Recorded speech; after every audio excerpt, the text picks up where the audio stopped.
Hello, my name is Marjorie and I'm 28 years old. I'm from the Philippines. I'm a teacher by profession. I graduated bachelor in secondary education and I majored in English. And I've been here in Russia for almost 4 years already, teaching kids and working with kids.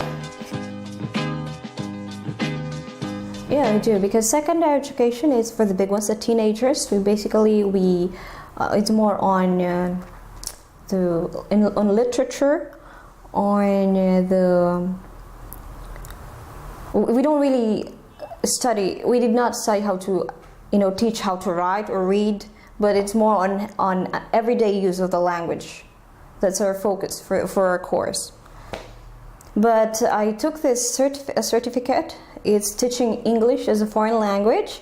So with this course, they are focused more on giving strategies on how to handle younger kids, and that's through reading, through including games in your lesson to make it interesting, because kids have a shorter span of attention.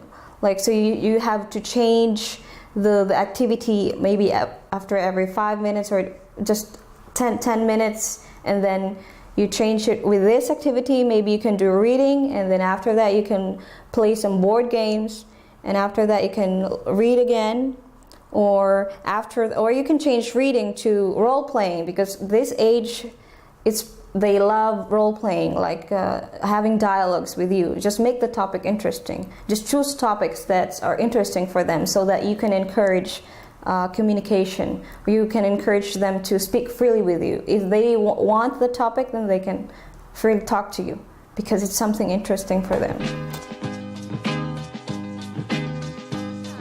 For example, it's still about dice, because you have to avoid getting caught by the pirate until you reach the finish line.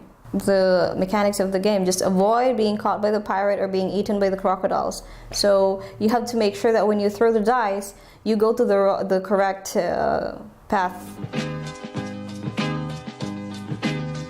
Well, if you can't answer, of course, you don't know every answer to all the questions, but if you know the answer, then you can just explain it to them. However, if you explain it to them, of course you have to change your tone according to their, you can't baby talk with them. You have to talk to them like an adult, like how you should explain. But of course you should watch out for the terms, make sure that you still use simple terms.